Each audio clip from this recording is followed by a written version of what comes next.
Hello guys, let's have a quick technical analysis on CVS Health Corporation. There was a breaking news this morning that, let's check the news here. The CVS stock falls because of this news. If you want to know the details, please check the website. How do you deal with this kind of breaking news? Uh, so from 77 down to 68, there are two gaps. Right now, the price in pre-market is around 67, so it's below these two gaps. And how do you deal with it in day trading or in the short term? It will break 68.8, 65.8, sorry. It's just a matter of time. But in the day trading or short term, how do you deal with it?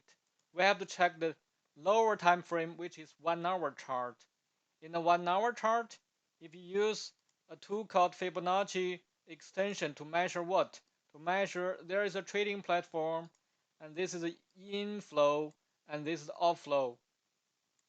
So this is the outflow trend from here. And by Fibonacci, you could see around 70 is the same ratio. So if this is one A wave and if this is B wave, means upon 70 it's the same ratio.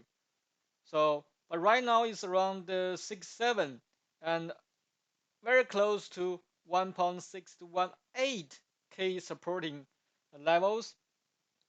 So my suggestion for the day trading is like use Fibonacci. If the opening price or if the lowest price for the intraday is 67, let's assume that, then you use the Fibonacci to measure the downtrend from the starting point. So this is the starting point, as you can see now. So the trading strategy would be like this.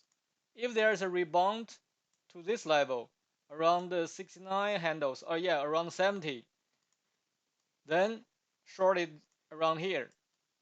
So there will be a rebound definitely. If it's not reached this price level like this, then short it. So it will go down. So the long term or these few days or this week, next week, so shorting the every rip, that's the very easy strategy. Do not long it for sure.